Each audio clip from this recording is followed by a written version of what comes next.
Welcome to another episode of Heartfelt Awakening Radio. I am your host, Denny Van. I am a hypnotist, reverend, and I help you where you are right now get to where you want to be.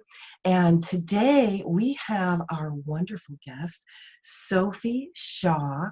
I'd love to tell you so much about her. I got to tell you though, we are true kindred spirits because, as I read about your bio and all of the things you do, also a hypnotist. Mhm. But Sophie, I wanted to ask you, we had a little bit of a pre-talk to really get to know each other.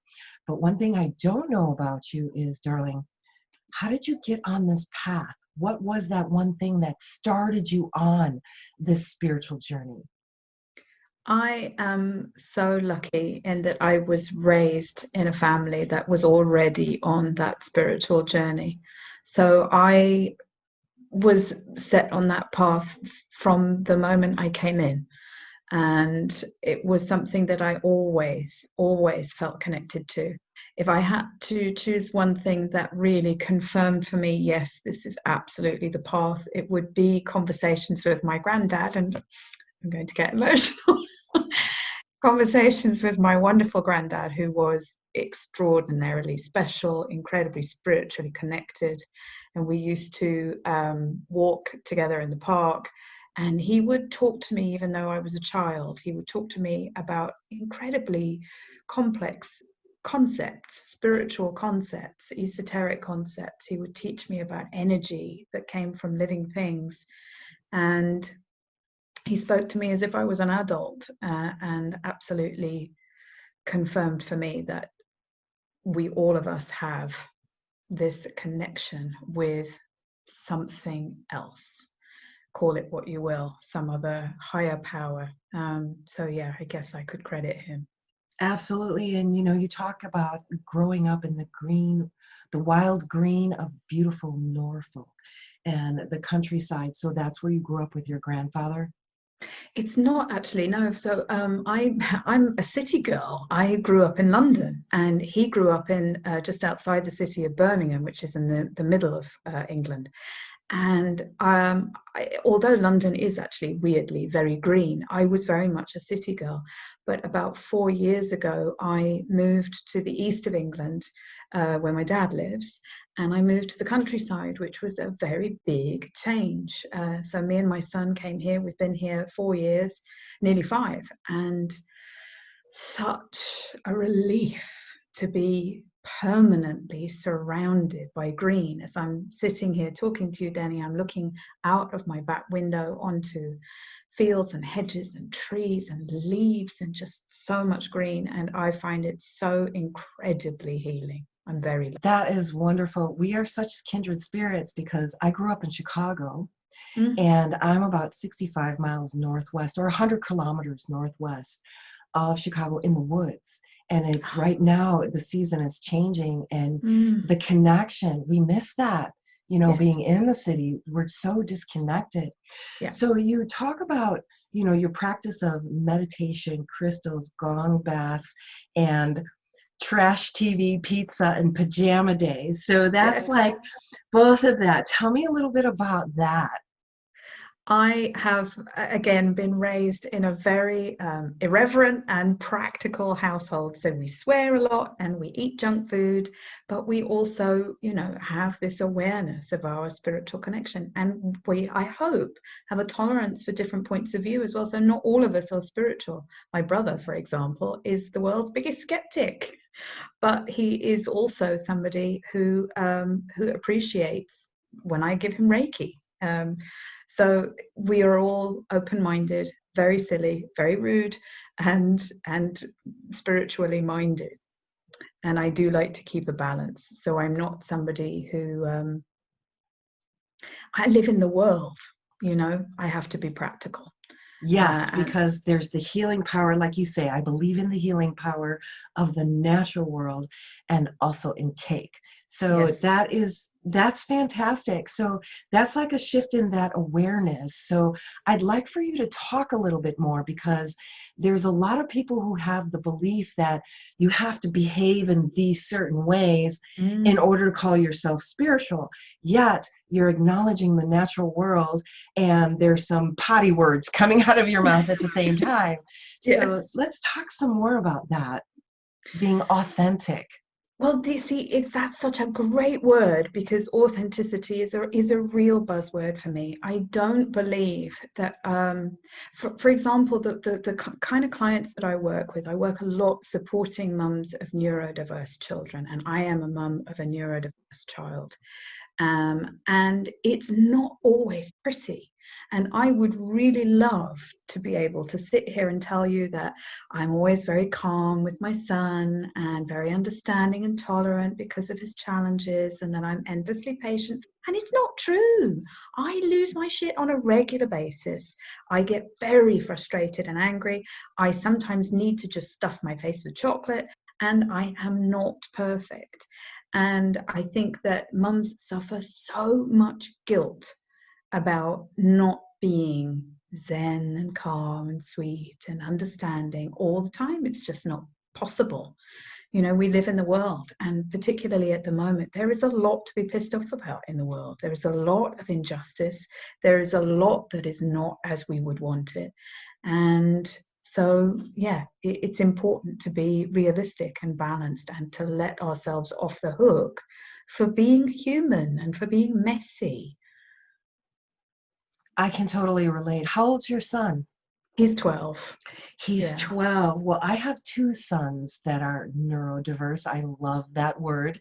And they're both adults now. So I want to really get into the fact that you're working with people who are a bit woo and a bit practical too. So you're talking about the people you work with. And tell me more about that. I think that what I really enjoy when I'm working with somebody is that they have an open enough mind to want to discover more about themselves, to want to discover more about their spiritual side.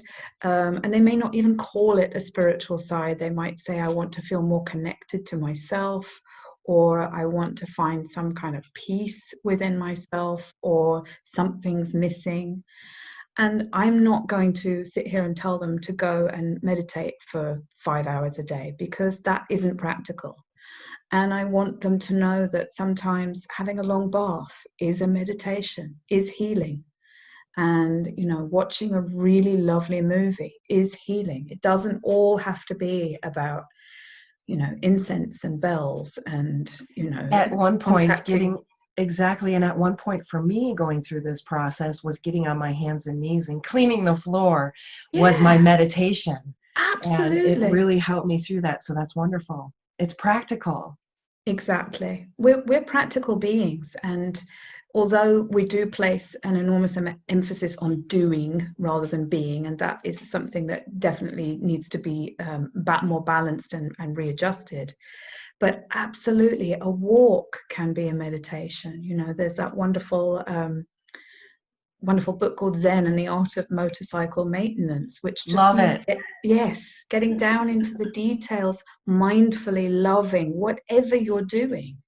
It I'm a doesn't little bit have of to a be. freak with that book because my husband and I actually mapped out the locations that he Wow. took on his motorcycle journey. So yeah, that was fantastic because Yeah. what we tend to do is go for a walk, but we'll bring all of our issues with us. Yeah. So what we want to do is let the body physically move and Mm-hmm. let the mind be empty. And that's Mm-hmm. usually the first sign, I'm sure, when clients come to you, it's like, all right, I have an open mind. That right there is the first part of spiritual awakening, is that opening. Absolutely. Yeah. Yeah, it's like, great, you're in an awesome place Yeah. to move from here. This is fantastic. Yeah. I'd love to talk, unless you have anything to add, I'd love to talk more about your book because I totally wish I had something like this for my boys when they were young. Well, that is why I wrote it, because my son suffers with anxiety and depression, as a lot of children, neurodiverse children, but children generally, especially right now, are really, ramping up their feelings of anxiety. And given the age that he is, so not yet a teenager, too old for the kind of cutesy, sweet stories about, puppies and all that kind of stuff, there was nothing really on the market that was right for him. And when I was a child, I was raised on, Aesop's fables and really, Wind in the Willows, some really beautiful, timeless tales that were told in the natural world, but had these wonderful fables, these sort of positive messages. And so that was something that I really wanted to recreate, a very old-fashioned telling of a tale that Yes, and that as a speaks to, hypnotist, yeah, the telling of the tale opens up the mind to allow those seeds of change to yes, come in deep into the soul. And that is just, I love it. yes. Well, storytelling is an ancient art, and when we listen to stories, we identify with the heroes in those stories, and we take parts of their story and their personality, and we make it about ourselves, and that's how we create unconscious or subconscious change. And for children, I always think that a lot of these books are, if you feel this, do this. And I think that's quite a leap for children. It feels more like school. But if you just take them along on a story, then they're Love it. automatically engaged.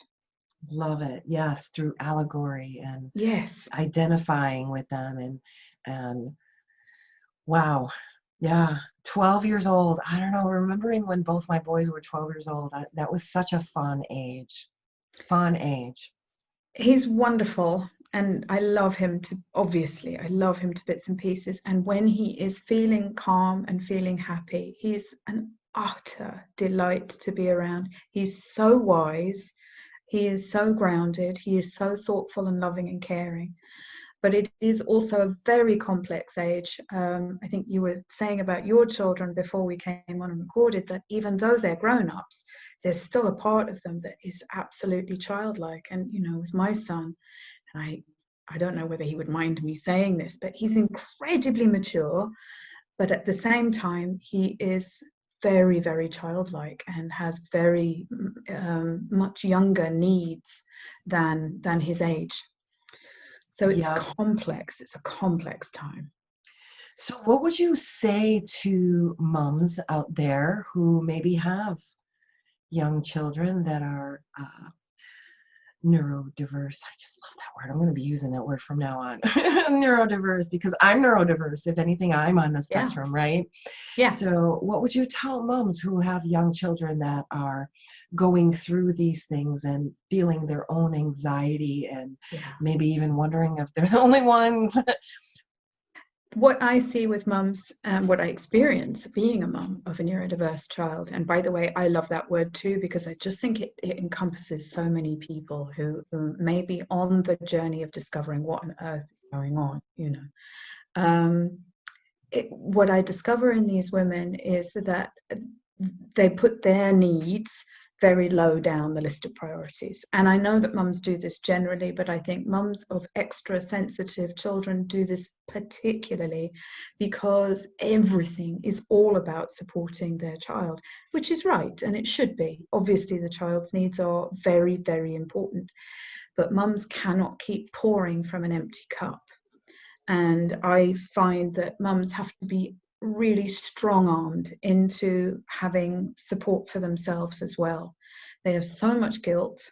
They have so much sadness and pain. When your child is in pain, it's devastating to a mum, to any parent, and the support needs to be there for the mums. So for mums, I would just say, please make sure that you are looking after your needs as well, that you are supported emotionally, physically, that you are getting what you need, time outside, plenty of sleep if possible, eating reasonably well, someone to talk to. And most importantly, that you are letting yourself off the hook for not having it all perfect. If your house is messy, if your child can't get into school, if they're eating junk food because you can't persuade them to eat healthily, it's all okay and fine. It's That's all okay. yes. Yes. That's the Amen. main thing I would want to communicate to these mums. Excellent. Yes. And I wish I had that when my kids were little, but Oh, when my same. kids were little, they were just talking about central auditory processing deficit. Mm-hmm. They were just talking about Asperger. They were just talking about these things. And so now we have so much more information, but Yeah, at the same time, there needs to be more support. There needs to be more absolutely. understanding. And, sometimes I tell my child's doctor some of the things my son was doing, and he would just look at me like I was crazy. It's like they tried to convince me he was deaf, and it's like, no, he's not deaf. You don't Yeah. understand. So they go through and test him again for hearing loss. So as a mom, the frustration of not being heard Mm, and not being supported and those yes. kind of things, definitely. So my heart is heartfelt to those moms, because Yeah. you're living it, I'm still living it, and it's a huge concern. Yeah. It Huge is. concern. It is. Much more Absolutely. needs to be done in terms of support. So I want to talk about crystals and gong baths. Well, I experienced gong baths for the first time about a year ago. I hadn't heard about them, and I thought I always wanted to do this because I'm very musical myself. Auditory stuff is really one of my most powerful senses, I think. And I went and had this gong bath for the first time last year. And this was obviously pre-COVID, when we could all gather together, and had this amazing experience. We were gathered in this church, which was shaped like an octagon. So amazing acoustics. And the guy who was organizing it had brought 8 gongs. I don't know if you can, they were all about this sort of size, absolutely huge. And singing bowls and other sorts of bells.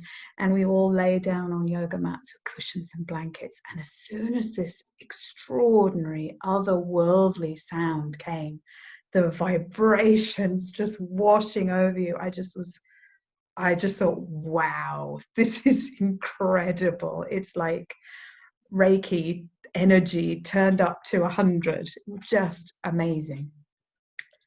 Wonderful. I've experienced a few of them, and I think the first time, just tears started just coming out.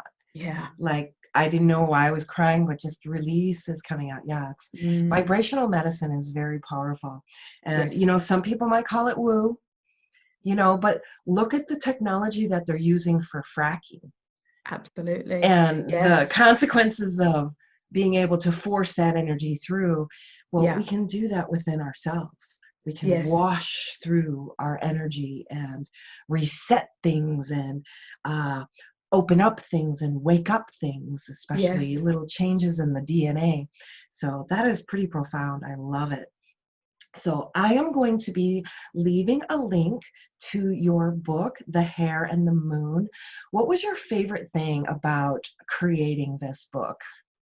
Oh, this was such a labor of love, honestly. I first released it last year, in fact, but I found, honestly, that the print quality wasn't good. It was a smaller version and in black and white, and I've done all the illustrations as well. And I couldn't see my pictures, I couldn't see my paintings. I wanted something that was really tactile, and now I have this wonderful creation. I did a load of new paintings. For the book, I did a load of added to the workbook at the end. The workbook is for the children and parents to work through together. I created an audio book because, as a hypnotist, I knew that it was important that I tell my own story. And just having this wonderful creation come to life and be exactly how I had pictured it, with my son helping me. He was a great test audience. And just creating something that would help to empower children to be able to manage their own emotions, to be able to practice their own mindful meditation practice, and just to be soothing and calming and healing as many people as possible. So having it all come to fruition and be exactly how I'd pictured it in my mind, yeah, that was really rewarding. Excellent. Yeah, I'm looking forward to checking it out.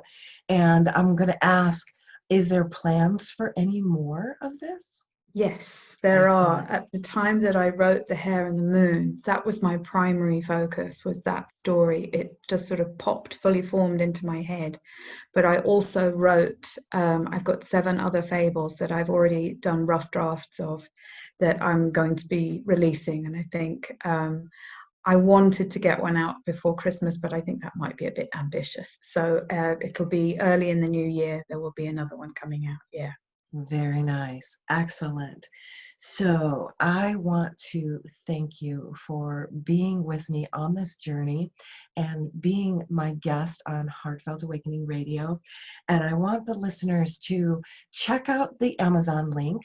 And I'm so looking forward to this, and we'd love to read your responses and your comments about this. This is such a topic that needs to be talked about, and the moms who experience this are supported. Know that you Yes. are supported. And any last words, darling? Well, if anybody wants any, I've got lots of lovely free resources that are aimed at the mothers, aimed at the parents, aimed at adults. So some free guided meditations and, thoughts about self-care and self-love. They can find all of that and details about the book on my website, which is sophieshaw.co.uk. We will leave that in your description. We will leave that in the Fab. description for sure. Yeah. Thank you so much for being on this journey with me. And I look forward to seeing you at the next episode of Transformational Journeys to Spirit. Blessings.